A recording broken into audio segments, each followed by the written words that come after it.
नमस्कार सभी छात्राओं को।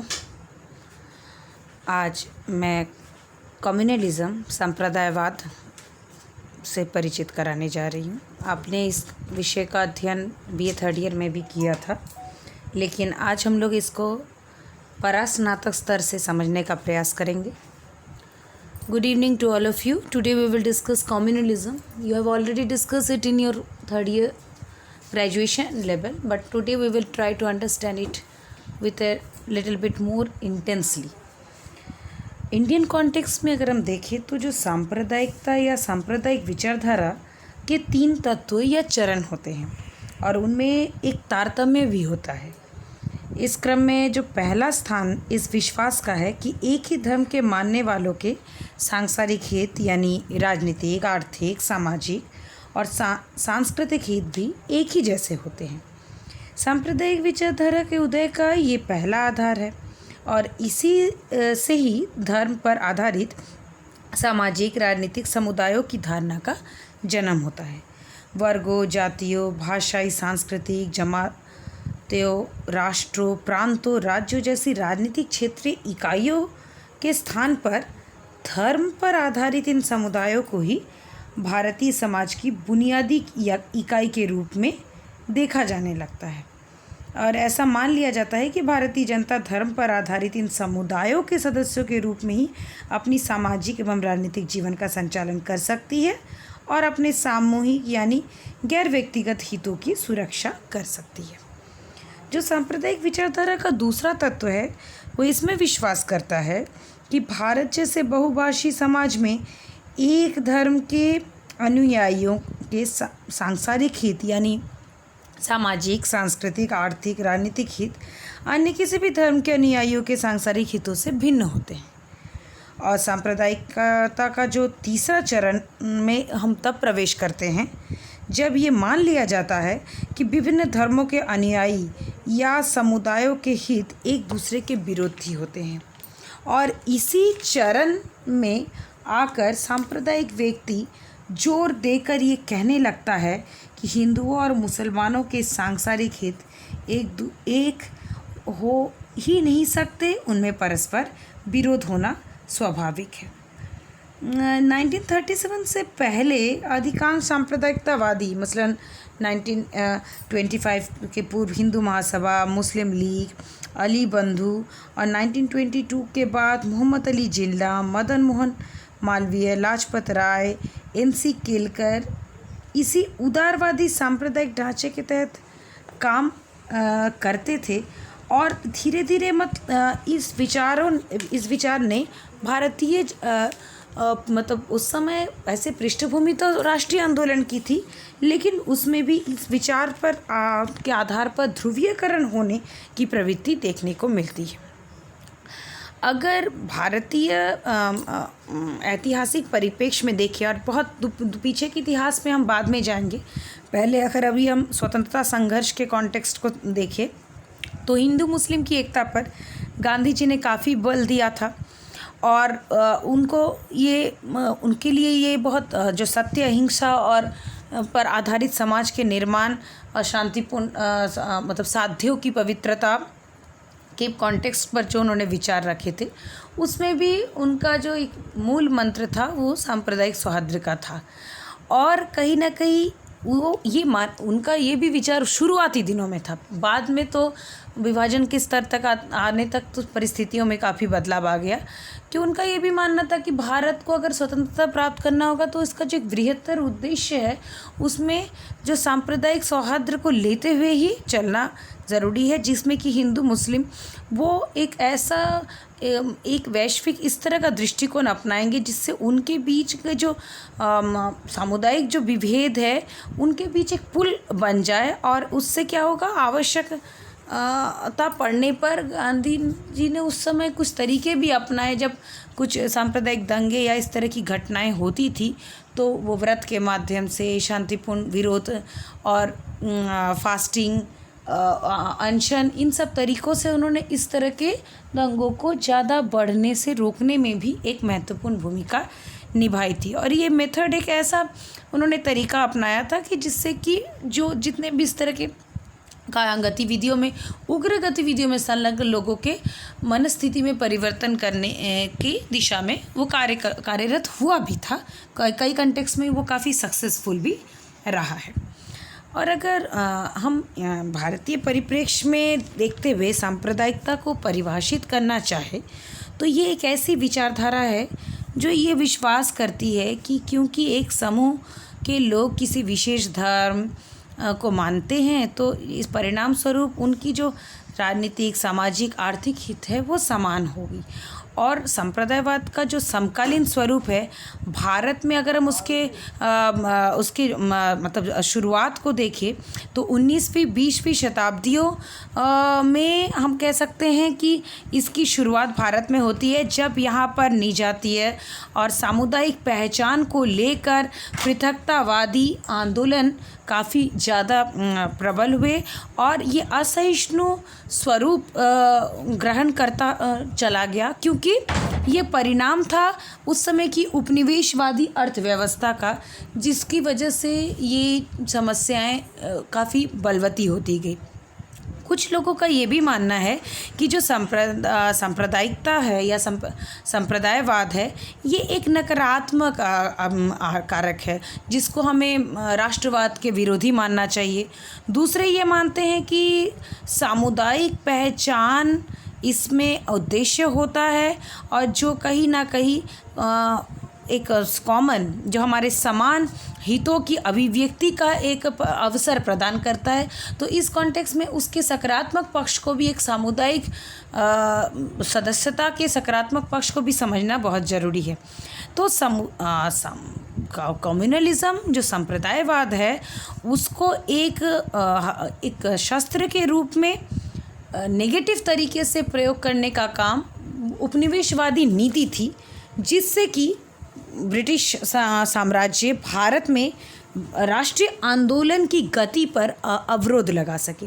क्योंकि ये सबसे सब लोग परिचित हैं कि उस शुरुआती समय में जितने भी आंदोलन हुए थे तो 1857 के फर्स्ट इंडिपेंडेंट स्ट्रगल जो था उसमें वो तत्व था ही नहीं, उसमें सब लोग मिलकर कार्य कर रहे थे। लेकिन धीरे धीरे डिवाइड एंड रूल पॉलिसी को अडॉप्ट करते हुए उस कारक को बहुत महत्व दिया गया कि दोनों ग्रुप अलग है तो इनके हित भी अलग होंगे, और उसी से इसका शुरुआती मतलब उसके बीजों का प्रस्फुटन होने लगा।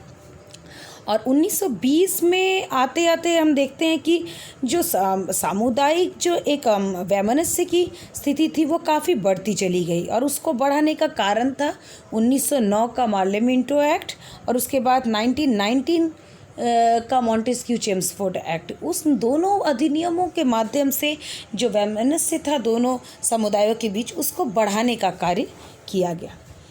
अगर हम ऐतिहासिक परिदृश्य में देखें, थोड़ा और पीछे चले तो अगर हम देखें तो शताब्दियों से हिंदू और मुसलमान दोनों ही भारत में शांति और सौहार्द के साथ रहते आए थे।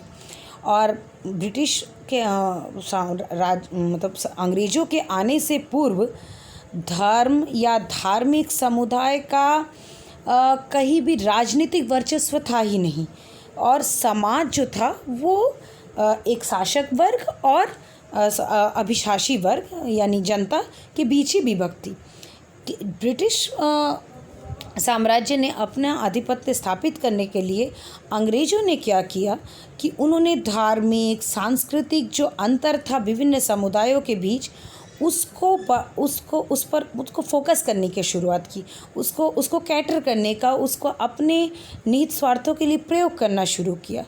और इसी डिज़ाइन के तहत ही उन्होंने क्या किया कि 1200 ईस्वी से लेके 1757 के ईस्वी को उन्होंने इस तरह से इतिहास की रचना की कि उसको मुस्लिमों का हिंदुओं पर शासन का काल बताया गया, जबकि वास्तविकता ये थी कि वो समय ऐसा था जबकि हर समुदाय मिलकर रहते थे, और चाहे वो बाहरी हो या फिर यहाँ के देशी इंडिजिनस ग्रुप के लोग हो। और जितने यूरोपीय इतिहासकार थे उन लोगों ने जो इतिहास का चित्रण किया वो चित्रण भी इस प्रकार का था कि एक सब्जुकेशन का, एक अत्याचार का, एक शोषण का, और विशेषकर हिंदुओं पर उस समय के एक शोषण के इतिहास को परिलक्षित करते हुए इसको प्रस्तुत करने का प्रयास किया कि क्योंकि एक लंबे समय तक मुस्लिम शासन से हिंदुओं पर अत्याचार होता आया है, तो अब ब्रिटिश साम्राज्य में न्याय प्रदान किया जाएगा। तो अपने गलत शासन को जस्टिफाई करने का एक हथियार की तरह इसको प्रयोग किया। और उसके बाद अगर हम देखें तो प्लासी के युद्ध जो 1757 में हुआ था, उसके बाद ब्रिटिश साम्राज्य ने ये क्लेम करना शुरू किया कि जो हिंदुओं की जो दैवीय जो उसका भाग्य है वो ब्रिटिश साम्राज्य में ही निहित है, और वो यहाँ पर इसीलिए आए हैं ताकि वो मुस्लिम आतताई शासकों से उनकी रक्षा कर सके। तो ये जो धार्मिक और सांस्कृतिक विभेदों पर सब फोकस करना और हिंदू मुस्लिम के बीच के अंतर पर बल देना और उन लोगों की आइडेंटिटी को, उनकी पहचान को अलग अलग सामुदायिक पहचान के साथ जोड़ना, इसने क्या किया, इसने न केवल मतलब मुखर धार्मिक आंदोलनों को जन्म दिया 19वीं शताब्दी में, और साथ ही इसने एक ब्रिटिश पॉलिसी भी उस साथ साथ चलती रही, जिससे कि एक समुदाय को दूसरे समुदाय के अगेंस्ट लगाया गया, एक समुदाय को ऊंचा तो दूसरे को निम्न दिखाया गया। और विशेषकर 1857 के विद्रोह के बाद, प्रथम स्वतंत्रता संघर्ष के बाद इस पॉलिसी पर ब्रिटिश शासन ने बहुत ही बारीकी से काम किया, क्योंकि उनको लगा कि अगर हम इनके समाज में फूट नहीं डालेंगे तो जो ये सिपाही विद्रोह असफल रह गया तो ये बहुत जल्दी ही एक बड़े आंदोलन में परिणत हो सकता है। तो विद्रोह के असफलता के बाद हिंदुओं ने एक तरह से जो मतलब उसमें भी कुछ हिंदुओं के कुछ वर्गों को इस तरह से उनका पोलराइजेशन किया गया कि उन्हें लगा कि आधुनिक शिक्षा और रोजगार के जो अवसर प्राप्त हो रहे हैं जो कि ब्रिटिश साम्राज्य व्यवस्था के अंतर्गत, तो उन्होंने अवसरों का लाभ प्राप्त करना शुरू किया और उनकी स्थिति काफ़ी ज़्यादा पहले से सुधर गई। जबकि अगर हम कंपैरिजन में देखें तो मुस्लिमों ने अपने आप को थोड़ा सा तटस्थ पृथक रखने की नीति को अपनाया, विशेषकर वो ब्रिटिश शासन व्यवस्था से भी अपने आप को पृथक रखने लगे, जिससे उनकी स्थिति थोड़ी दयनीय भी हो गई और उन पिछड़ेपन का वे शिकार भी हुए। और इससे क्या हुआ कि धीरे धीरे काफ़ी ज़्यादा असंतुलन दोनों समुदायों के बीच निर्मित हो गया, और ये एक बहुत बड़ा कारण था जिसके कारण मुसलमान शुरुआती समय में भारतीय राष्ट्रीय कांग्रेस से अपने आप को पराया अलग बना के रखे हुए थे। और जब ब्रिटिशर्स ने देखा कि वो उनकी जो सर्वोच्चता है उसको चुनौती दे सकते हैं और जो हिंदू मध्य वर्ग है उनके बीच में राष्ट्रवाद पनप रहा है, विकसित हो रहा है, तो उन्होंने अपनी परंपरागत नीति फूट डालो और शासन करो, डिवाइड एंड रूल को अपनाया और उसको एक नेटिव को नेटिव के अगेंस्ट लड़वाने में उसका प्रयोग किया। यानी अपने ही देश के लोग अपने ही देश के दूसरे लोगों के विरुद्ध उसमें खड़ा कर दिया गया। यानी भारतीय हिंदू को भारतीय मुसलमान के अगेंस्ट, भारतीय मुसलमान को भारतीय हिंदू के अगेंस्ट खड़ा कर दिया गया। और इससे क्या हुआ, the grant of certain safeguards, क्योंकि और ये करने के लिए उन्होंने कुछ तरीके भी अपनाए कि कुछ सुरक्षा कवच प्रदान किए, जैसे कि मुस्लिम समुदाय के लिए अलग चुनावी व्यवस्था, उनके लिए भारांक चुनावी प्रणाली को स्वीकृत करना, जो कि मार्लियामेंटो रिफॉर्म्स में 1909 के एक्ट में शुरुआत हुआ, उसको पारित करके इसकी शुरुआत की गई। उनके लिए अलग पृथक अल्पसंख्यकों के लिए पृथक निर्वाचन प्रणाली और व्यवस्था और क्षेत्र अगर नियुक्त होगा, उसके लिए उनके प्रतिनिधित्व की व्यवस्था की जाएगी, तो निश्चित रूप से उससे हिंदू मुस्लिम संघर्ष बढ़ेगा, क्योंकि मेजॉरिटी कम्युनिटी को यही लगेगा कि अगर माइनॉरिटी कम्युनिटी को कोई लाभ मिल रहा है तो वो कहीं ना कहीं मेजॉरिटी के किसी लॉस के परिप्रेक्ष्य में मिल रहा है। तो इससे धीरे धीरे वैमनस्य के वातावरण को तैयार किया गया। एक और जो तरीका हम देखते हैं कि उस समय ये तो था कि नेगेटिव काम हो रहा था ब्रिटिशर्स के माध्यम से, लेकिन भारतीय परिप्रेक्ष्य में कोशिशें चल रही थी कि इस वैमनस्य के वातावरण को ठीक किया जाए। तो हिंदू मुस्लिम राजनीतिक एकता एवं सहयोग को बढ़ावा देने की कोशिश की गई कांग्रेस मुस्लिम लीग के बीच समझौते के द्वारा 1916 में। और खिलाफत और असहयोग आंदोलन, ये दोनों आंदोलन जो कि खिलाफत कमेटी, मुस्लिम लीग, जमायत उल उलेमा और भारतीय राष्ट्रीय कांग्रेस ने महात्मा गांधी के नेतृत्व में चलाया था, ये हम कह सकते हैं कि भारतीयों ने ब्रिटिशर्स की इस नीति को रोकने की तरफ से अपनी एक पहल की कि नहीं, आप हमें अरे बीच में फूट नहीं डाल सकते हैं। लेकिन खिलाफत और जो असहयोग आंदोलन था वो काफ़ी जल्दी बिखर गया और उसके बाद एक उग्रवादी राजनीति और हिंदू मुस्लिम संघर्षों की एक नई स्थिति उत्पन्न हुई, जिसने सामुदायिक संबंधों में तनाव को उत्पन्न किया। और भारतीय राजनीति में हम फिर एक परिवर्तन उस समय देखते हैं जब मॉन्टेग्यू डिक्लेरेशन 1917 में होता है, जिससे कि मेजॉरिटी का माइनॉरिटीज़ को देखने का पूरा जो नज़रिया है वो काफ़ी बदल जाता है। और पैक्ट के बाद तो काफ़ी परिवर्तन पहले ही आ जाता है। उसके बाद आता है 1937 का काल, जबकि भारतीय राष्ट्रीय कांग्रेस ने पहली आम चुनावों में जीत हासिल की और प्रांतीय विधानमंडलों में गवर्नमेंट ऑफ इंडिया एक्ट 1935 के तहत उन्होंने काफ़ी सीट हासिल की।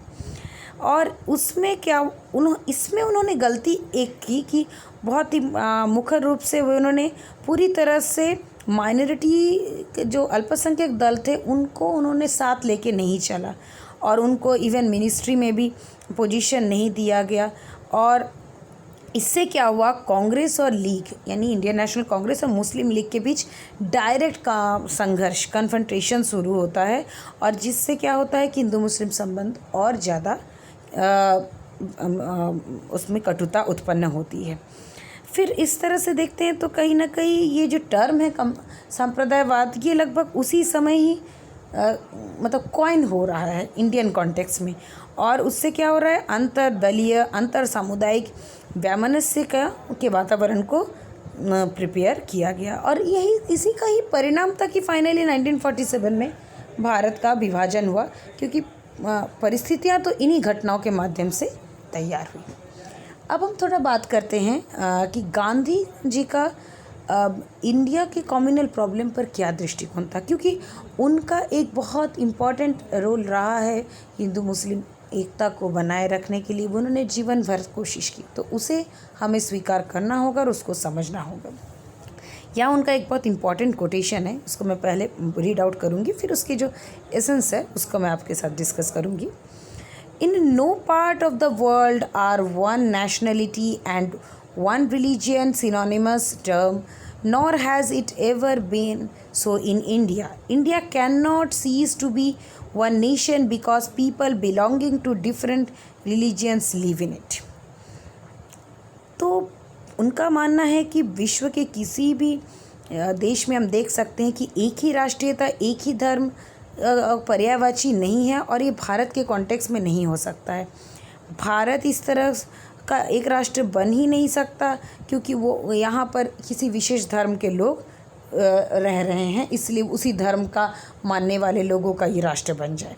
The introduction of foreigners does not necessarily destroy the nation, they merge in it. अगर भारत में विदेशी आते हैं तो इसका मतलब ये नहीं कि वो हमारे राष्ट्र को क्षति पहुंचाते हैं, बल्कि वो उसमें सम्मिलित हो जाते हैं। A country is one nation only when such a condition obtain in it.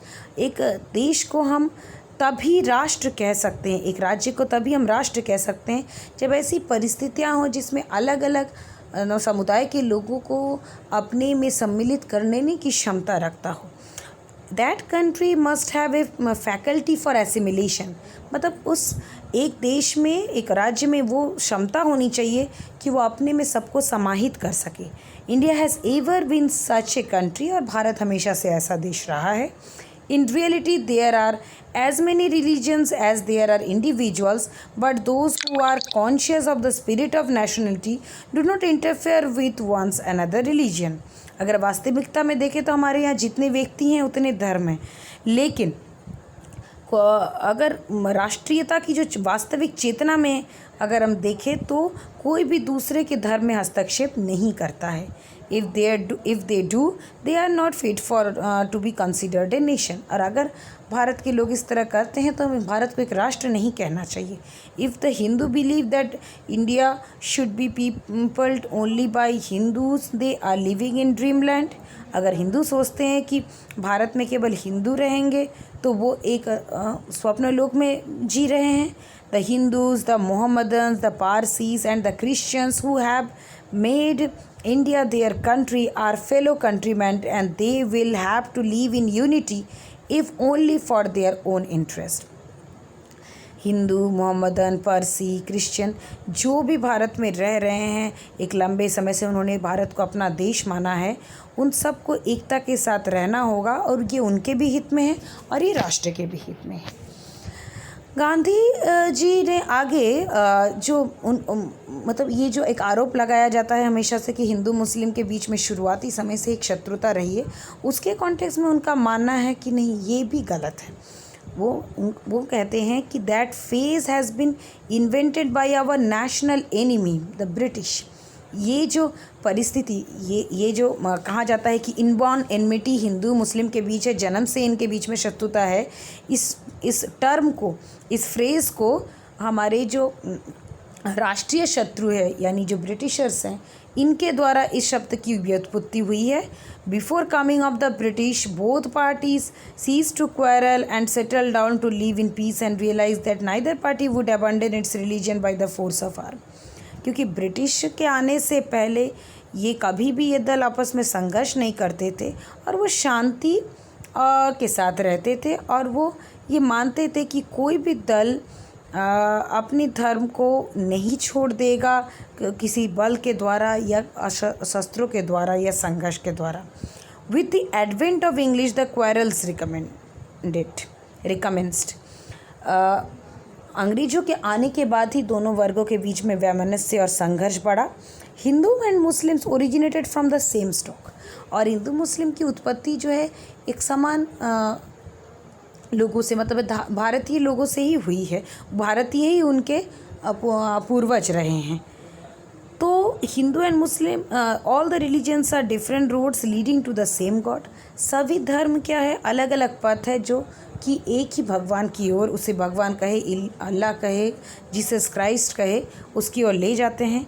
Where in the cause for quarrelling. तो फिर संघर्ष का प्रश्न कहाँ उत्पन्न होता है। तो ये इनके विचार है और ये बहुत ही इम्पॉर्टेंट है कि गांधी जी ने सामुदायिक सौहार्द को बनाए रखने के लिए आजीवन उसके लिए प्रयास किया। अपना एक आर्टिकल, उनका आर्टिकल पब्लिश हुआ था यंग इंडिया में 5 जून 1924 में, और उसमें गांधी जी ने कोशिश की थी कि कारणों पर बिंदु डालने के लिए जिसकी वजह से हिंदू मुस्लिम जो दंगे थे वो 1924 से 27 के बीच उभरे थे। और उनके अनुसार जो पहला कारण था वो था कि मोल्पा के जो टिनेंट्स थे, जो कृषक थे, वो उन्होंने मालाबार में उन कास्ट जो against their caste Hindu landlords, उन्होंने जो हिंदू भूस्वामी जो जमींदार है उसके खिलाफ एक तरह से विद्रोह कर दिया था। क्योंकि विद्रोह का कारण दूसरा था, वो तो एक जमींदार कृषकों का संघर्ष कर रहा है जिसकी वजह से उन्होंने विद्रोह किया था। वहाँ पे धर्म फैक्टर नहीं था, वहाँ एक जो चली आई परिपाटी थी वो फैक्टर था। फिर दूसरा रीज़न था मिनहाज फल्ज आई हुसैन की जो पॉलिसी थी पंजाब में, वो उन्होंने क्या किया था, वो सरकारी नौकरियां केवल मुस्लिमों को प्रदान कर रहे थे जिसकी वजह से हिंदू उसका विरोध करने लगे। फिर शुद्धि और संगठन आंदोलन जो कि अखिल भारतीय हिंदू महासभा ने शुरू की, उससे वैमनस्य उत्पन्न हुआ। स्लॉटर मुसलमानों द्वारा गोवध किया गया और उसके साथ ही हिंदुओं द्वारा मस्जिदों के जब प्रेयर होते थे उससे पहले प्रोसेशंस निकाले गए जिससे एक दूसरे के विरुद्ध संघर्ष वैमनस्य का स्थिति उत्पन्न हुआ। साथ ही अंतर सामुदायिक जो संघर्ष, जब दंगे होते हैं तो मुस्लिम्स के बुलिंग ऑफ द हिंदूज़, वो हिंदुओं को चोटिल करने और उनको प्रताड़ित करते हैं। तो Hindu cowardice alienated the Hindus from the Muslims, और हिंदुओं ने भी एक तरह से वैमनस्य का व्यवहार शुरू किया मुस्लिमों के साथ। तो इससे भी दोनों के बीच में संघर्ष उत्पन्न हुए। एंड क्योंकि अगर मुस्लिम ने हिंदुओं को कायर कहा या उनका मजाक उड़ाना शुरू किया, तो इससे क्या हुआ, हिंदू मुस्लिमों से दूर होते चले गए। और इस तरह के अंत सामुदायिक दंगों में ये देखने को काफ़ी मिला।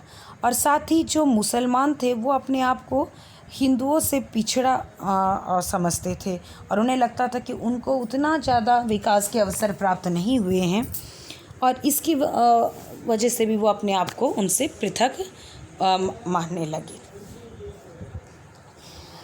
इसके बाद गांधी जी ने कुछ ऐसे दृष्टिकोण, कुछ ऐसे सुझाव दिए जिससे कि हिंदू मुस्लिम के बीच के संघर्ष को कम किया जा सकता है, और अंतर सामुदायिक जो सांप्रदायिक जो दंगे हैं ये भी इससे कम होंगे।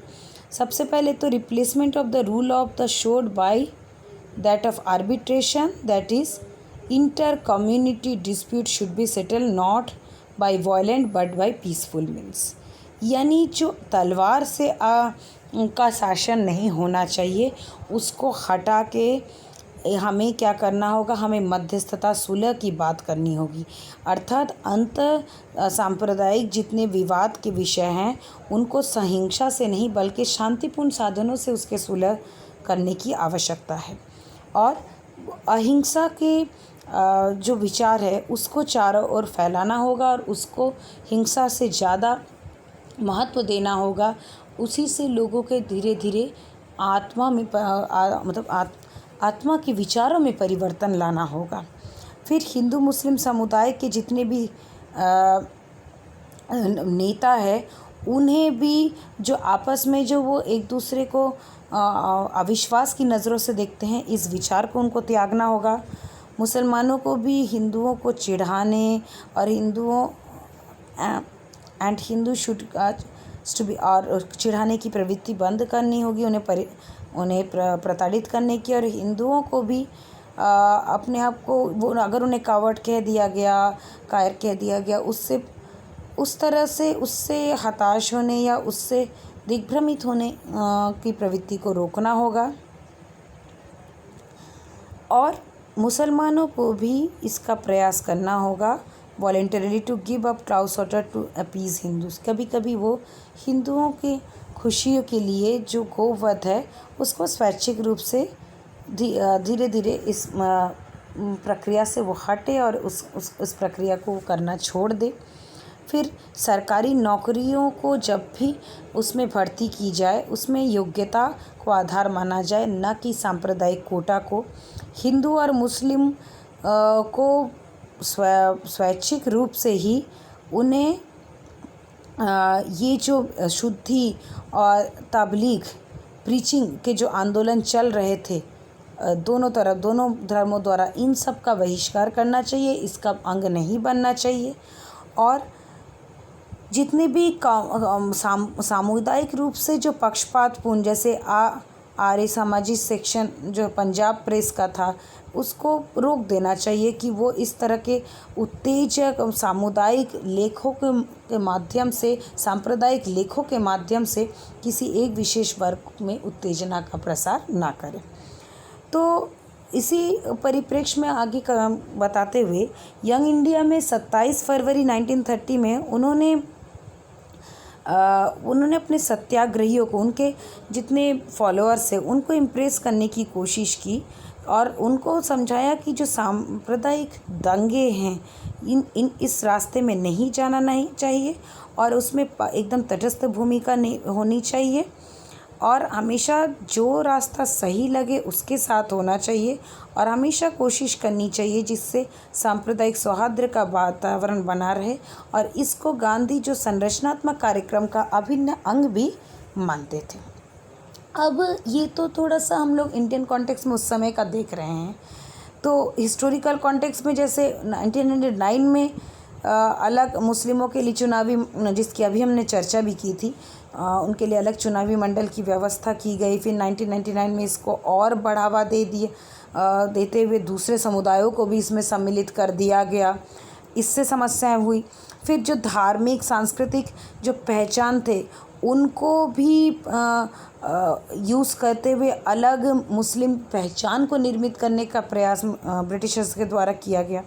तो कुछ हद तक हमें ये तो स्वीकार करना होगा कि ये पॉलिसीज़ तो ब्रिटिशर्स ने बनाई ही थी डिवाइड एंड रूल की, लेकिन गांधी ने काफ़ी कोशिश की कि कांग्रेस का जो मंच है उसको विस्तृत किया जाए और उसमें राष्ट्रवादी तत्व को और बृहत बनाते हुए उसमें मुसलमानों को भी उसमें सम्मिलित किया गया। अब थोड़ा सा हम आते हैं अभी के समय में समकालीन परिप्रेक्ष्य में इस समस्या को समझने का देखें तो कुछ विशेष मुद्दों पर ही मेरा फोकस रहेगा।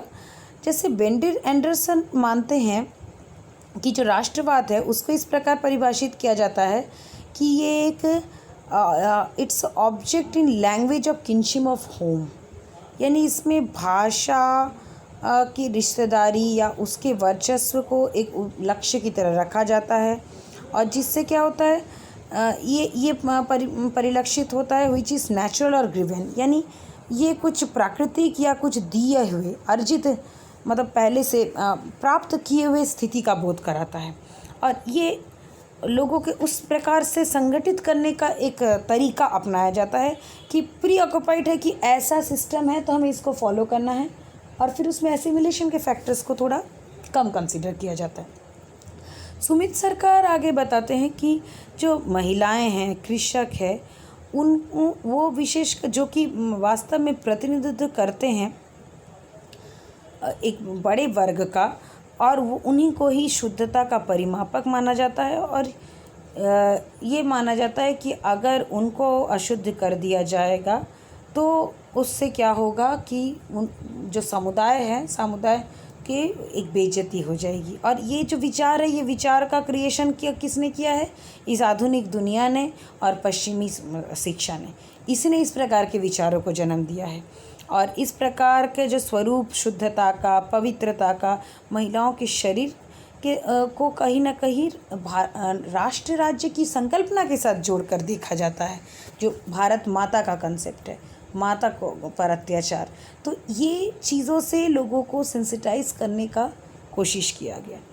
तो इसका एक बहुत बड़ा रीज़न है, अगर हम जितने सांप्रदायिक पहचान को लेके जो हिंसा होती है उसमें देखें तो ये बहुत बड़ा कारण रहा है कि महिलाओं को देखा गया एक प्रतीक के रूप में और एक ऐसे समुदाय के रूप में जो कि सांप्रदायिक राष्ट्रीय पहचान का बोध कराती है। और इस तरह से जब महिलाओं को और उनके इज्जत को समुदाय के साथ जोड़ दिया जाता है तो एक तरह से दो तरह की परिस्थितियाँ उससे उत्पन्न होती है। एक तो महिला का श्रम, उसका जो फर्टिलिटी है, पुनरुत्पादन क्षमता है, उसकी सेक्सुअलिटी और उसकी गत्यात्मकता, इन सब पर नियंत्रण स्थापित करने का कोशिश किया जाता है। और अगर हम देखें तो फर्स्ट जो तरीका अपनाया जाता है, इससे क्या है, इंटरनली कंट्रोल किया जाए जाके पूरे समुदाय के ऊपर। और इससे क्या होगा, क्योंकि इससे क्या, अगर since the loss of control over their own women is seen as a threat to their masculinity, क्योंकि हर समुदाय ये सोचने लगता है कि अगर हमारी अपनी महिलाओं के ऊपर हमारा नियंत्रण नहीं रहेगा तो ये हमारे पुरुषोचित गुणों का तिरस्कार होगा, और उससे परिवार पर भी हमारा नियंत्रण कम हो जाएगा और आगे चलकर हमारा समुदाय पर नियंत्रण समाप्त हो जाएगा। तो इसलिए महिलाओं पर नियंत्रण बनाए रखना बहुत आवश्यक है। दूसरा कि महिलाओं को ये पाया भी जाता है कि वो थोड़े से जो दूसरे समुदायों के द्वारा जो हिंसा होती है उसमें बहुत जल्दी उनको शिकार बन जाना पड़ता है, क्योंकि उनको माना जाता है कि समुदाय की इज्जत के वे प्रतीक है, इसलिए रेप है, उन पर नियंत्रण करना है या दूसरे तरह से उनको हिंसा के माध्यम से इसको एक बहुत ही प्रभावी तरीका माना जाता है जिससे कि एक विशेष समुदाय को हम दबाया जा सके या उसको अपमानित किया जा सके। अब अगर हम यूसीसी के फैक्टर की बात करेंगे, जो यूनिफॉर्म सिविल कोड की बात होती है, और अभी के कॉन्टेक्स्ट में भी ये बात हुई है और इससे पहले भी इस पर कई बार बात हुई है कि 1972 में जब भारत में मतलब ऑल इंडिया शरीयत कन्वेंशन ऑर्गेनाइज किया गया था उलेमा देवबंद के सदस्यों के द्वारा, उलेमास द्वारा, कम्युनिटी के द्वारा, कि वह उन्होंने रिटेरिएट किया था और बहुत ही स्ट्रॉन्ग स्टैंड लिया था कि अगर मुस्लिमों के निजी कानूनों में कोई परिवर्तन किया जाएगा तो ये माना जाएगा कि उनके धर्म के में ये डायरेक्ट हस्तक्षेप है। और 1980s में एक बहुत ही बढ़ता हुआ डिमांड उभर कर आया मुस्लिम महिलाओं के द्वारा कि वो अपने अधिकार, विशेषकर निजी कानून के तहत, उन्हें प्राप्त होने चाहिए और उसके लिए वो जितने भी सांप्रदायिक जो उसमें मोर्चे थे, जो वो कट्टरपंथी ग्रुप थे, उनके साथ वो संघर्ष करने के लिए भी काफ़ी तैयार हो गई। और इसको अगर हम देखें तो इसके लिए उनका अपना एक अलग दृष्टिकोण है मुस्लिम पर्सनल लॉ बोर्ड का, जबकि हेंसमैन का ये मानना है कि यूसीसी जो यूनिफॉर्म सिविल कोड है, समान आचार संहिता है, ये बहुत ही आवश्यक है जिससे कि जितने निजी कानून हैं उसमें सुधार किया जा सके।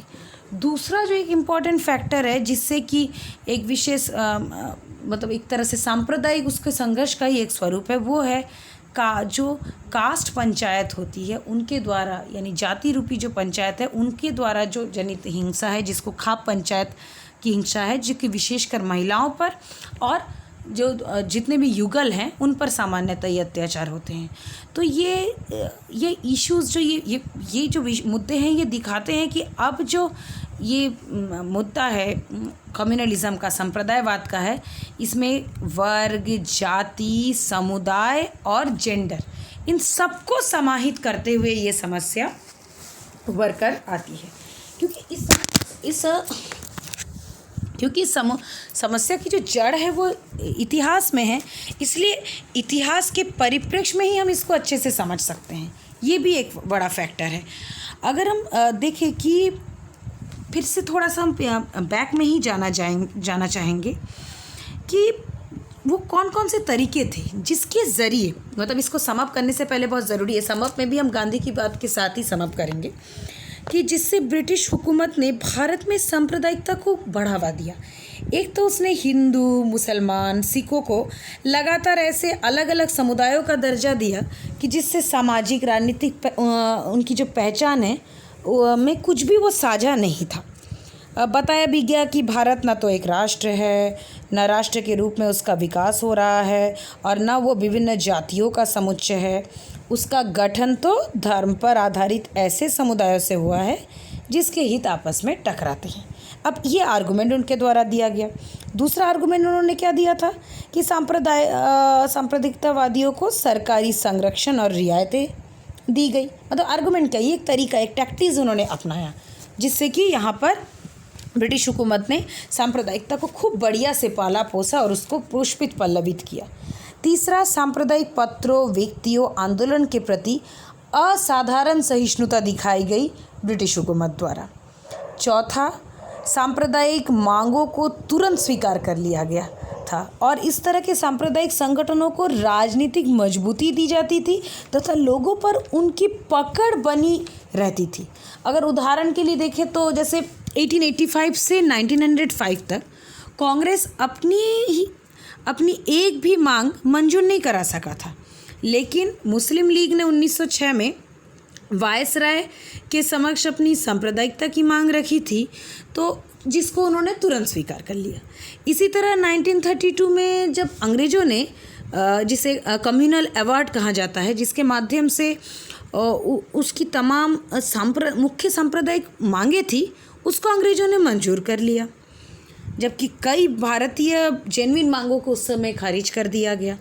फिर पांचवा जो एक फैक्टर था कि ब्रिटिश सरकार सांप्रदायिक संगठनों और नेताओं को उनके तथाकथित समुदायों के प्रामाणिक प्रवक्ता के रूप में तत्कालीन स्वीकार कर लिया करती थी, जबकि जो राष्ट्रवादी नेताओं को एक छोटे से वर्ग या विशिष्ट वर्ग का प्रतिनिधि माना जाता था। फिर जो सिक्स्थ इम्पॉर्टेंट फैक्टर था उस समय कि सांप्रदायिक आधार पर बनाए गए चुनावी क्षेत्रों में सांप्रदायिक राजनीति के विकास में में बहुत महत्वपूर्ण औजार के रूप में इसने काम किया, जिसमें 1909 का एक्ट, 1919 के एक्ट ने मेजर रोल प्ले किया। और औपनिवेशिक हुकूमत ने सांप्रदायिकता को इस तरह भी बढ़ावा दिया कि उसके खिलाफ कोई कार्रवाई न करने की भी नीति बना ली। पत्र पत्रिका थी, पर्चे थे, पुस्तिका, किताबें, सार्वजनिक मंच, अफवाहों के जरिए जो सांप्रदायिक घृणा फैलाई जा रही थी, उसके खिलाफ ब्रिटिश सरकार ने कोई कार्रवाई नहीं की, जबकि राष्ट्रवादी पत्र पत्रिका, साहित्य के प्रचार आदि का तेज़ी से दमन किया गया। इसको तो काफ़ी अच्छी तरीके से आप लोग जानते भी हैं। फिर जो कुछ इसमें हिंदूवादी पुट ने भी इसमें भूमिका निभाई थी। जैसे तिलक ने राष्ट्रीयता का प्रचार करने के लिए गणेश पूजा, शिवाजी जयंती का सहारा लिया। अब इस तरह के कार्यक्रम से निश्चित रूप से एक तो हुआ तो लिया, तो फिर बंग के समय भी तो इस तरह के कार्यक्रम, इस तरह के स्टैंड लेने से क्या हुआ कि एक दूसरे समुदाय के मन में कुछ वैमनस्य उत्पन्न हुआ। फिर बंग के खिलाफ जब आंदोलन की शुरुआत हुई तो गंगा में डुबकी लगाकर हुई। तो इससे भी बढ़कर बात ये भी थी कि बंकिम चंद्र तथा बांग्ला, हिंदी, उर्दू, अन्य भाषाओं के बहुत से अन्य लेखक अपने उपन्यासों, नाटकों, कविताओं, कहानियों आदि में मुसलमानों का उल्लेख अक्सर विदेशियों और यवनों के रूप में किया करते थे और राष्ट्रीयता को हिंदुओं से जोड़कर देखते थे। मुसलमान शासकों और अधिकारियों को अत्याचारी के रूप में चित्रित करने वाला इस प्रकार का साहित्य शिक्षित मुसलमानों में असंतोष पैदा करता था तथा उन्हें राष्ट्रीय आंदोलन से विमुख कर देता था। हिंदू प्रतीकों, मुहावरों और मिथकों के इस्तेमाल के कारण भी राष्ट्रवादी प्रचार में हिंदूवादी रंगत लिपटी रहती थी और इसने काफ़ी नुकसान भी पहुंचाया। अगर हम इतिहास का भी सांप्रदायिक इस्तेमाल देखें तो गांधी जी ने भी लिखा था कि हमारे देश में सांप्रदायिक सौहार्द तब तक स्थायी रूप नहीं लाया जा सकता जब तक कि हमारे स्कूल कॉलेजों में इतिहास की पाठ्य पुस्तकों के जरिए इतिहास की बेहद विकृत व्याख्याएं पढ़ाई जाती रहेंगी। ये बहुत इम्पॉर्टेंट फैक्टर है। और इतिहास को सांप्रदायिक रंग देने की शुरुआत सबसे पहले 19वीं शताब्दी में हुई थी, जिसकी चर्चा हम पहले कर ही चुके हैं, क्योंकि अब सम अप कर रहे हैं तो इसको जानना जरूरी है। और ब्रिटिश इतिहासकार जेम्स ने भारतीय इतिहास के प्राचीन काल को हिंदू युग, मध्य काल को मुस्लिम युग की संज्ञा दी।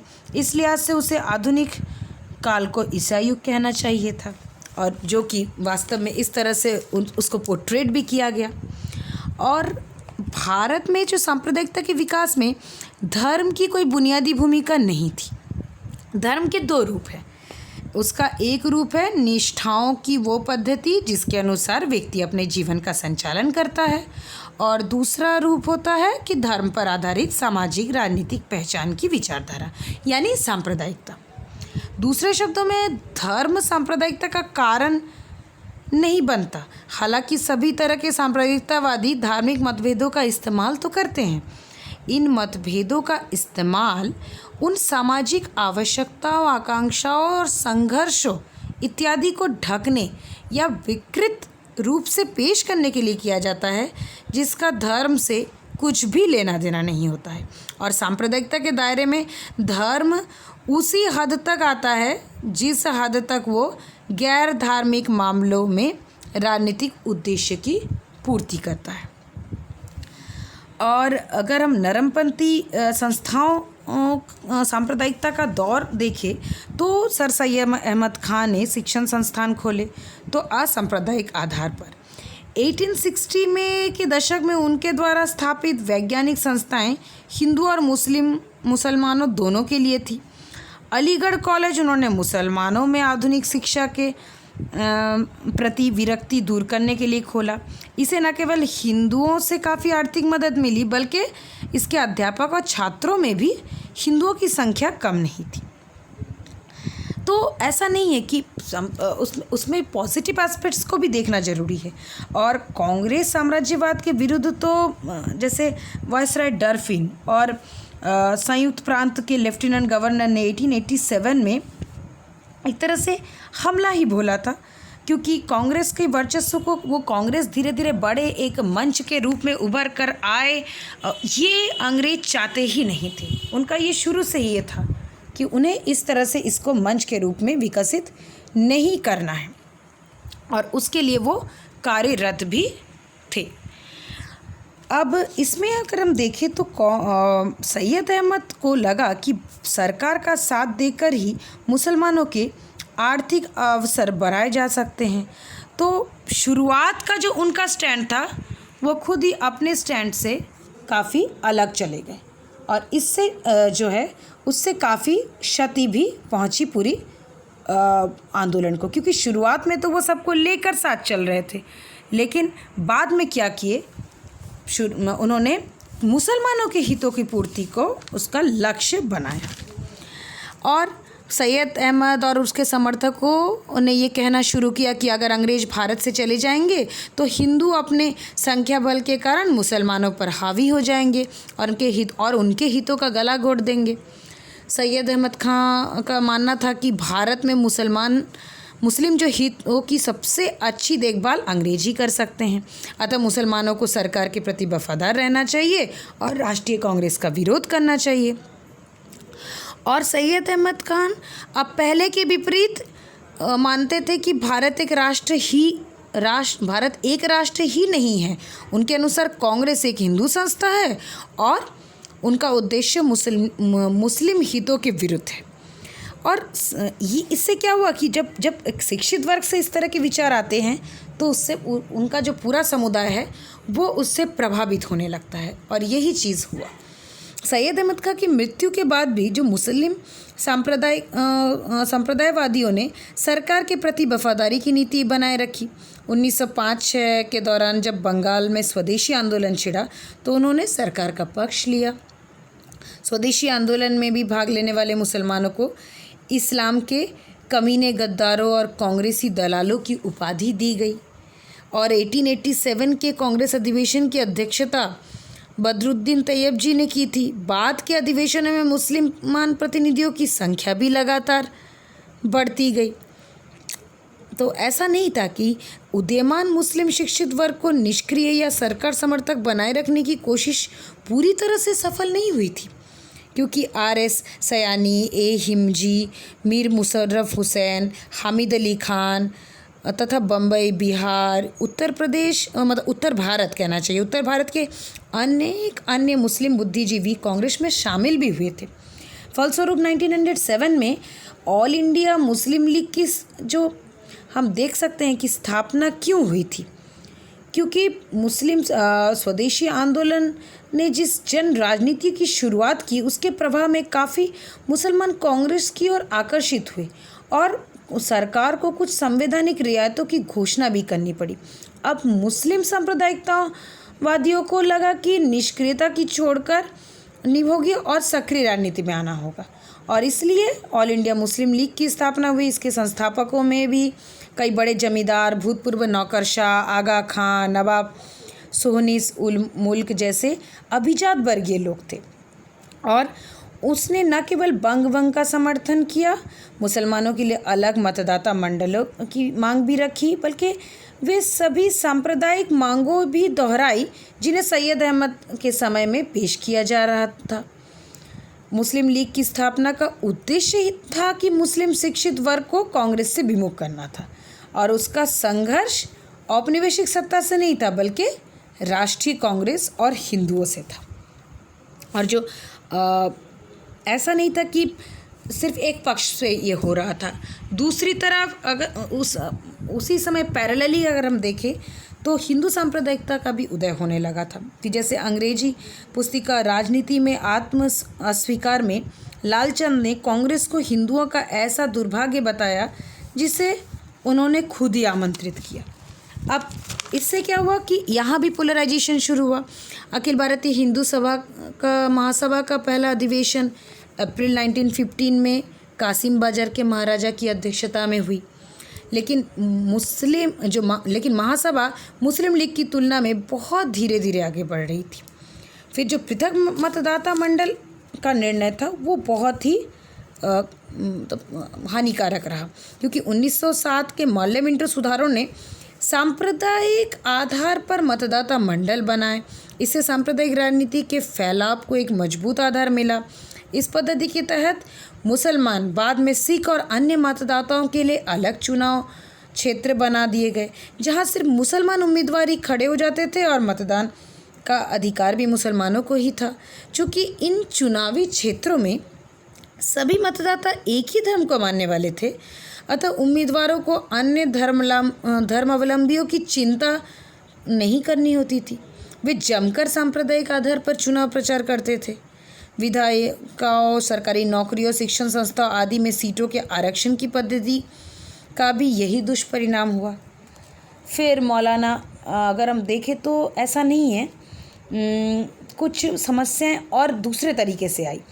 कुछ पुरातन पंथी उलेमाओं का भी इसको समर्थन भी मिल रहा था, इस पृथक मतदाता मंडल को। जैसे मौलाना अबुल कलाम आज़ाद, जिनकी शिक्षा काहिरा के प्रसिद्ध अजहर विश्वविद्यालय में हुई थी तथा उसने अपने समाचार पत्र अल हलाल के जरिए तर्कवादी और राष्ट्रीय विचारों का प्रचार कर रहे थे। अल हिलाल की शुरुआत उन्होंने 24 वर्ष की उम्र में 1912 में की।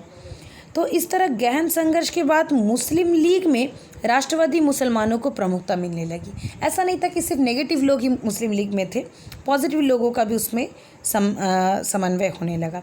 1912 में कांग्रेस के प्रखर नेता मोहम्मद अली जिन्ना को मुस्लिम लीग में शामिल होने का आमंत्रण मिला।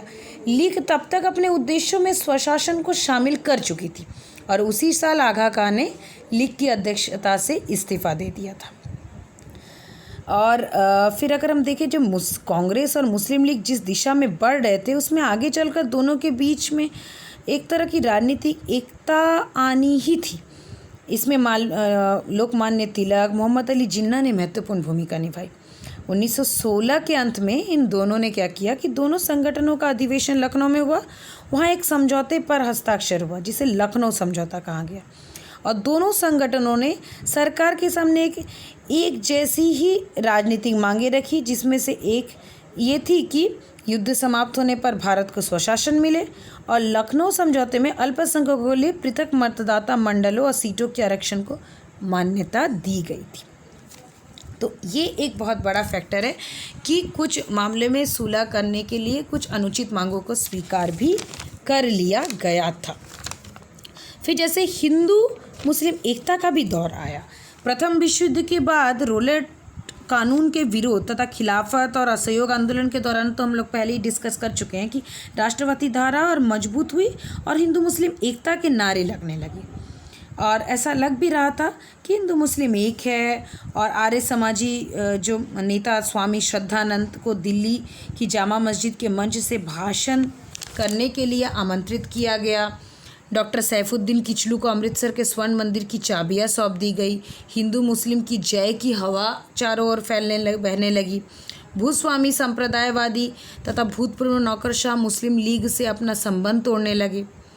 गड़बड़ ये हुई कि राष्ट्रवादी नेतृत्व मुसलमानों की धार्मिक राजनीतिक चेतना को धर्मनिरपेक्ष राजनीतिक चेतना में नहीं बदल सके। जैसे उदाहरण के लिए खिलाफत आंदोलन के नेता धर्म के नाम पर अपील करते थे और फतवा एवं धार्मिक औजारों का भरपूर इस्तेमाल करते थे। और फरवरी 1922 में असहयोग आंदोलन वापस ले लिया गया। इससे भी लोगों को काफ़ी निराशा हुई। अवसाद के जो इसी दौर में सांप्रदायिकता ने अपना सिर उठाया था और 1922 के बाद देश में सांप्रदायिक दंगे बहुत जल्दी होने लगे थे। 1923 में फिर हिंदू महासभा का भी पुनर्जन्म हुआ। इसने भी खुलेआम मुस्लिम विरोधी भावनाओं को उभारना शुरू किया। फिर 1923-24 के दौरान उत्तर भारत के अनेक शहरों में सांप्रदायिक दंगे हुए। साइमन कमीशन की रिपोर्ट के अनुसार 1922 और 27 के बीच लगभग 112 बड़े सांप्रदायिक दंगे हुए। फिर आगे चलकर दिसंबर शिखर वार्ता के द्वारा भी इन समस्याओं के समाधान की रणनीति पर कार्य किया गया। जैसे दिसंबर 1927 में मुस्लिम सांप्रदायिक नेताओं की एक बड़ी बैठक दिल्ली में हुई और 4 सूत्री मांग पत्र तैयार किया गया, जिसे दिल्ली प्रस्ताव कहा गया। और इस प्रस्ताव थे कि सिंध को एक अलग राज्य बनाया जाए उत्तर पश्चिमी सीमांत प्रांत को वही संवैधानिक दर्जा दिया जाए जो अन्य प्रांतों को मिला हुआ है। केंद्रीय विधायिका में मुसलमानों को 33.5% आरक्षण प्रतिनिधित्व मिले। पंजाब और बंगाल में प्रतिनिधित्व का अनुपात आबादी के अनुसार हो। ऐसा होने पर इन प्रांतों में अपने आप मुसलमान बहुमत हो जाता और अन्य प्रांतों में मुसलमानों के लिए सीटों का मौजूदा आरक्षण बरकरार रहे। कांग्रेस के प्रस्ताव नेहरू रिपोर्ट के रूप में सामने आए, जिसे सभी दलों की एक समिति ने तैयार किया था। फिर हुआ क्या कि जिन्ना ने ये नई मांग रखी कि अवशिष्ट अधिकार प्रांतों के हाथ में रहे। मुस्लिम लीग के एक बड़े हिस्से को, जिसका नेतृत्व मोहम्मद गाफी और आगा का कर रहे थे, और बहुत से दूसरे मुस्लिम समुदायों को भी ये संशोधन मौजूद नहीं थे कि वे पृथक मतदाता मंडल की व्यवस्था छोड़ने के लिए राजी नहीं थे, क्योंकि कांग्रेस चाह रही थी कि इसमें संशोधन हो। जिन्ना ने फिर आगे चलकर अपना 14 सूत्री मांग के रखा, और इन 14 सूत्रों में से 4 तो दिल्ली प्रस्तावों पर आधारित था और 3 का आधार कलकत्ता सम्मेलन में जिन्ना द्वारा प्रस्तावित संशोधन और पृथक मतदाता मंडल तथा सरकारी नौकरियों और स्वशासन की इकाइयों में सीटों के आरक्षण को जारी रखने की मांग थी। और बाद के वर्षों में जो सांप्रदायिक प्रचार किया गया, उसके मूल में भी जो ये जिन्ना के 14 सूत्री कार्यक्रम थे, इसी को हम मान सकते हैं। फिर 1932 में ब्रिटिश लोकसभा की एक बैठक में आगा खां, कवि मोहम्मद इकबाल, इतिहासकार शफात अहमद ने हिंदू और मुसलमानों के लिए राजनीतिक अथवा सामाजिक हितों का विलय हासिल करने की अंतर्निहित असंभावनाओं और ब्रिटिश शासन के प्रतिनिधियों को छोड़कर किसी भी अन्य तरीके से भारत की हुकूमत चलाने की अव्यवहारिकताओं पर जोर दिया। इसी तरह 1933 में हिंदू महासभा के अधिवेशन के अध्यक्ष पद से भाई परमानंद ने हिंदुओं और ब्रिटिश सरकार के बीच सहयोग की वकालत की और कहा कि मुझे भीतर से लगता है कि भारत के सबसे प्रमुख समुदाय के रूप में हिंदुओं की जो हैसियत और जिम्मेदार स्थिति होनी चाहिए, उसे नए भारत की राजनीतिक संस्थाओं में मान्यता दी जाती है, तो वो ग्रेट ब्रिटेन के साथ खुशी खुशी सहयोग करेंगे। तो सांप्रदायिकता का ये जो है, ये स्वरूप धीरे धीरे उभरने लगा। फिर सांप्रदायिकता का एक दूसरा यानी जो नरमपंथी दौर था, वो 1937 तक चलता रहा और उसके बाद वो तेज़ी से उग्रवादी और तौर तरीके को फिर अपनाने लगी। अभी तक तो बातचीत की पृष्ठभूमि में थी। फिर 1 सितंबर 1939 से जब द्वितीय विश्व युद्ध शुरू हुआ, इससे सांप्रदायिक पत्तों पर ब्रिटिश सरकार की निर्भरता और बढ़ गई। कांग्रेस ने अपने मंत्रियों से इस्तीफा दिलवा दिया और मांग की कि ब्रिटिश सरकार युद्ध के बाद पूर्ण स्वाधीनता तथा सरकार में प्रभावशाली हिस्सेदारी देने की तुरंत घोषणा करे। इस राष्ट्रवादी मांग को निरस्त करने और भारतीय जनमत को विभाजन करने के लिए उसको अब ब्रिटिशर्स के पास एक ही ऑप्शन बचा था, और वो था मुस्लिम लीग का सहारा, जिनकी मांगों और नीतियां कांग्रेस के ठीक उल्टी थी। लीग को मुसलमानों का एकमात्र प्रवक्ता मान लिया गया तथा उसे यह अधिकार दिया गया कि वो किसी भी राजनीतिक समझौते के खिलाफ अपना वीटो लगा सकती है। उसके बाद ये कहा गया कि भारत को तब तक आज़ाद नहीं किया जा सकता जब तक हिंदू और मुसलमान एकताबद्ध न हो जाए। लेकिन मुस्लिम सांप्रदायिकवादियों को जिस तरह थोक सरकारी समर्थन दिया जा रहा था, उसके द्वारा ये एकता असंभव ही बना दी गई थी। वस्तुतः मुस्लिम लीग और जो हिंदू महासभा थी, दोनों 1937 के चुनाव के दौरान नरमपंथी सांप्रदायिक नीतियों का प्रचार किया करती थी। उनके चुनाव घोषणा पत्रों में कृषि से संबंधित मुद्दे को छोड़कर राष्ट्रवादी कार्यक्रम कांग्रेस की नीतियों का अधिकांश समाहित कर लिया गया था। लेकिन चुनाव परिणाम उनके लिए काफ़ी निराशाजनक रहे और पृथक मतदाता मंडलों की व्यवस्था के तहत मुसलमानों को आवंटित 482 सीटों में से 109 पर लीग विजयी हो सकी। इससे कुल मुस्लिम वोट सिर्फ 4.8% मिला। हिंदू महासभा की हालत तो और भी खराब थी, तो उन्हें लगा कि अब उन्हें उग्रवादी दृष्टिकोण अपनाना होगा और उग्रवादी सांप्रदायिकता का विकास एक और कारण से भी ज़रूरी हो गया था कि आखिर इसका क्यों विकास हुआ। कि 1920 के दशकांत में मुसलमानों की अनेक सांप्रदायिक मांग कांग्रेस ने स्वीकार कर ली थी। 1932 के कम्युनल अवार्ड और फिर 1935 के सरकार अधिनियम द्वारा नरमपंथी सांप्रदायिकता की प्राय सभी मांगों को मान्यता दी जा चुकी थी। तो अब कैसे मुख्य रूप से अपने मांगों को पूरा करे, वो समय था। तो सांप्रदायिकता का जो अपना एक तर्क होता है और उसे शुरू में ही नहीं रोका गया तो उसका बढ़ना और उग्रवादी होना अनिवार्य हो जाता है। और इस अवधारणा का एक बहुत ही बेस्ट उदाहरण है मोहम्मद अली जिन्ना की जीवन कथा। हिंदू मुस्लिम एकता के राजदूत के रूप में जिस आदमी ने अपनी यात्रा शुरू की, वो अंत में पाकिस्तान की मांग करने लगा और एक अत्यंत सुसंस्कृत विशाल हृदय व्यक्ति एक ऐसे राजनीति की शिक्षा देने लगा और एक ऐसी भाषा बोलने लगा जो फांसीवादी सांप्रदायिकता के लिए ही भी संभव था। तो मोहम्मद अली जिन्ना बैरिस्टर बनने के बाद 1906 में जब भारत लौटे तो वो धर्मनिरपेक्ष उदार राष्ट्रवादी दादाभाई नौरोजी के समर्थक थे और भारत आते ही वो कांग्रेस में शामिल हो गए। 1906 में कांग्रेस के कलकत्ता अधिवेशन में उन्होंने दादाभाई के सचिव का भी काम किया। बाद में आगा खान ने, जो लीग के पहले अध्यक्ष थे, उसने लिखा भी था कि जिन्ना उन सब कामों का विरोध किया जो मैंने, मेरे मित्रों ने किया था और करने की कोशिश कर रहे थे। उन्होंने कहा कि पृथक मतदाता मंडलों का हमारा सिद्धांत राष्ट्र का आंतरिक विभाजन कर रहा है। और 1906 के बाद जिन्ना ने जितनी भी जनसभाएं की उसमें राष्ट्रीय एकता पर ही बल दिया, जिससे प्रभावित होकर सरोजिनी नायडू ने उन्हें हिंदू मुस्लिम एकता का राजदूत की उपाधि भी दी थी। ये बहुत लोगों को नहीं पता होगा। और पृथक मतदाता मंडल की व्यवस्था के तहत बम्बई से केंद्रीय विधान परिषद के मुसलमान सदस्य भी वो चुने गए। और जब 1913 में वो मुस्लिम लीग में दाखिल हुए, अब भी वो कांग्रेस के थे और इस आधार पर पृथक मतदाता मंडल का विरोध कर रहे थे। इससे देश को दो स्पष्ट खेमों में विभाजित हो जाएगा, उन्हें ये समझ में आ रहा था। लेकिन अब वो पूरे मुसलमान समुदाय के प्रवक्ता यानी नेता की भूमिका भी अख्तियार करने लगे थे। उनकी ये दोहरी भूमिका लखनऊ में हुए कांग्रेस लीग समझौते के दौरान शीर्ष पर पहुंच गई थी और ये समझौता तिलक और जिन्ना ने मिलकर कराया था। जब रोलेट बिल पास कर दिया गया तो उसके विरोध में उन्होंने विधान परिषद में इस्तीफा दे दिया। वे इस सांप्रदायिक धारणा का भी खंडन किया करते थे कि भारत में स्वशासन का मतलब होगा हिंदू राज।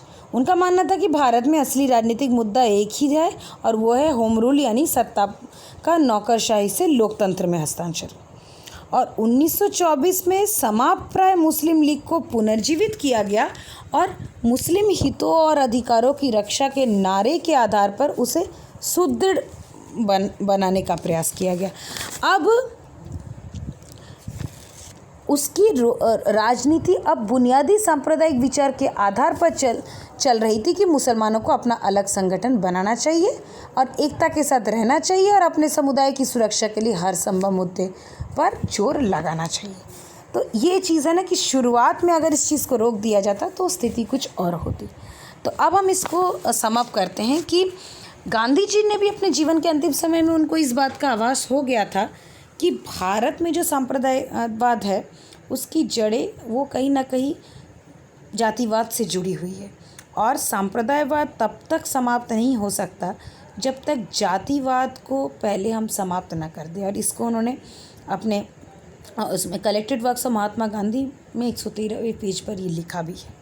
और भारत के परिप्रेक्ष्य में देखें तो ये असल में ये जो विमर्श है ये इतना लंबा है और इसकी जड़ तो निश्चित रूप से विभाजन और उसकी पृष्ठभूमि ही है।